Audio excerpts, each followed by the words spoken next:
This is a Federal News Network podcast. Social media posts reveal a lot about the posters. That's why some agencies look at job candidates or security clearance applicants' social media accounts. Now, research by my next guest shows how monitoring social media posts can reveal indicators of suicide and therefore help prevent it. Harvard psychology professor Matthew Nock joins me now. Dr. Nock, good to have you with us. Good morning. Thanks for having me. And you've been studying suicide for quite a long time, so it sounds like this joins a long list of indicators that if people are sensitive to, they can maybe help people prevent suicide. What are some of the indicators besides social media? And we'll get to the details there in a moment. So I've been at Harvard studying suicide for 20 years now. So we've been looking at trying to understand suicide in the general population, among adolescents, among military service members, veterans, and so on. And there are some key risk factors across all groups we've examined, probably most prominently the presence of mental illness. So about 90 to 95% of people who die by suicide have some form of mental disorder before their death. And usually it's what we call comorbidity or multimorbidity, which refers to having 2, 3, 4 mental disorders at once. Depression is the one that people think of most, and it has the strongest relationship with suicidal thinking.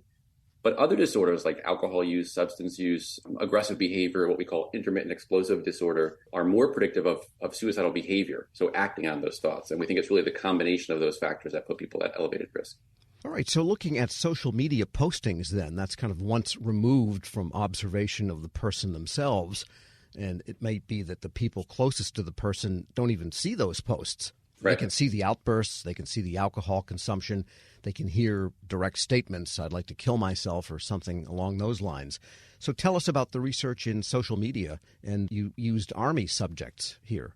Yes, so this work with social media, trying to better understand and predict suicide, builds on decades of work on how people talk about suicide. So for decades, we've known that about 2/3 of people who die by suicide told someone ahead of time that they were thinking about death or dying or wanting to kill themselves.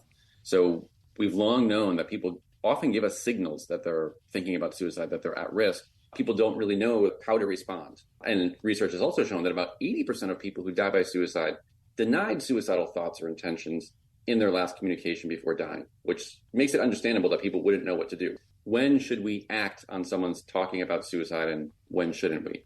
What social media does is provides a platform for capturing all of that information and systematizing how we scan for it and how we respond to it. And so we've been, the past few years, working with a social media platform, I think this is what you're referring to, called Rally Point, which is sort of Facebook meets LinkedIn for military service members and veterans. It's a place where people can go and post about what they're experiencing. They enjoy fishing and hunting and questions about the military and so on. And occasionally people will post about suicide. And so we've been building machine learning classifiers. So basically algorithms that sweep over posts and in an automatized, computerized way, identify the posts of people who are having suicidal thoughts and posting about them or posting hints about them and intervening in real time to try and reach out to those folks and save them. And what are some of the things that you can see in a rally point? I mean, when people discuss suicide, they could say, gee, one thing we want to do is help our comrades avoid suicide. That's one thing. But do people express thoughts on this rally point as postings that could be indicators that the poster is thinking about suicide? Absolutely. So we've built these classifiers that are rally point specific in a way, and that we capitalize on the fact that many military service members and veterans will use language that's a little bit different from what people use in the general population. For instance, there's a long-standing statistic that there are 22 suicides per day among veterans. And so someone might post, I'm about to be one of the 22, where in the general population, that doesn't mean so much. But on this site, we know that number is often used to Sure. refer to suicide. And so those are posts that will flag for humans to take a look at and determine, is this poster at risk of suicide? Are they posting about suicide? And then right now, the model is that humans from Rally Point will intervene in real time. And we've had dozens of cases so far where we found people who were suicidal and intervened to try and keep them safe.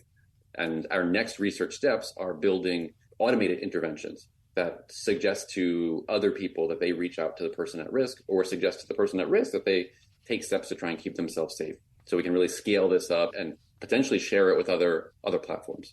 We're speaking with Dr. Matthew Nock. He is chairman of the psychology department at Harvard University and a research scientist at Massachusetts General Hospital. That was my question. Can this be operationalized in a way that doesn't violate the person's privacy? Because the best intentions in the world can run afoul of privacy statutes. And who would you alert? Because of the linked nature of these accounts, almost no one would not be connected in some way, even if a couple of times removed from the original poster. It's a very good point you raise, and there are some well-known efforts where well-intended steps have gone awry. So there was a platform that would find people on Twitter who were at risk for suicide in crisis and reach out to people in their network. And the effort was stopped in just a few days because it backfired.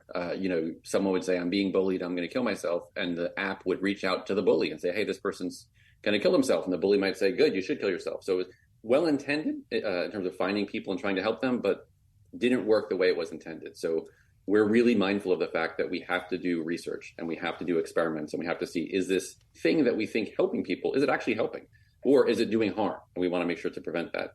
We're consistently motivated by two things. One is people at risk often don't have access to care. This is true of veterans. It's in a way true of service members, military service members. They have access to care, but they're often not using it because they're encouraged not to communicate with other people that they're having mental distress, that they're having thoughts of suicide for fear of being discharged from the service. So they're not getting ready access to care. And the second is peer support. Service members, veterans often say when they're in distress, they don't want to go to sort of traditional clinical channels. They don't want to go to their doctor. They don't want to go to their supervisor. They want to talk to peers. They want to talk to their friends, their comrades, their partners. So what we're trying to do is capitalize on that and get people access to care through their peer support network. And just a detailed question, you mentioned, I could be one of the 22 today as an obvious post that is known in its meaning to people in the military. What are some other signs for those that might have a suspicion about someone or just care about other people that are reading these posts? What are some other things that may be a little bit more subtle to look out for? Yeah, that's a great question. There was a work group a few years back of suicide researchers who were focused on understanding the science of warning signs for suicide. There are all sorts of efforts and little cards that are handed out saying, here are the things to look out for. Person, becomes disheveled in their appearance or acts a little down. And what the group realized is there's really no evidence for any of those really subtle things.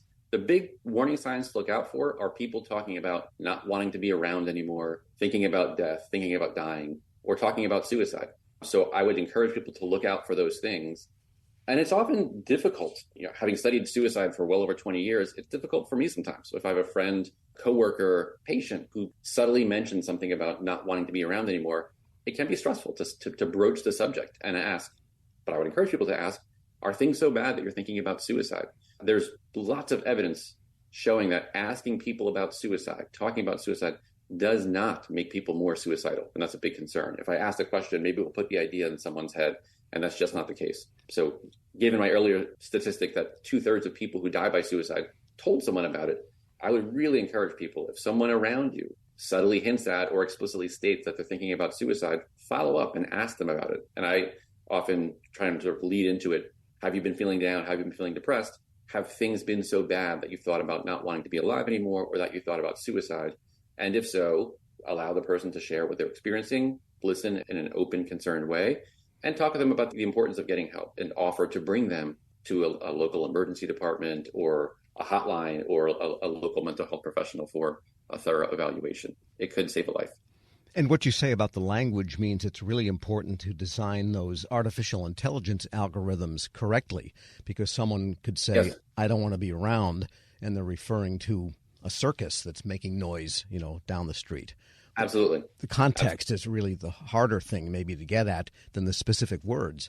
Right. When we, as with anyone, build these classifiers, these machine learning classifiers, you want to balance false positives and false negatives, as we say. So false positive meaning, the flag goes up saying, here's something we're concerned about, when that's false. It's, the person's talking about the circus.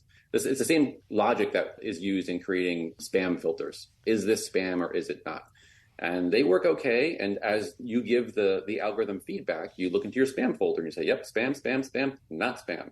The algorithm learns. And we do the same thing here. We try and figure out, is this post someone in distress? Are they at risk for suicide? And we're much more okay with false positives than we are with what we call false negatives, where we miss a post that's suicide related. We don't want to miss them.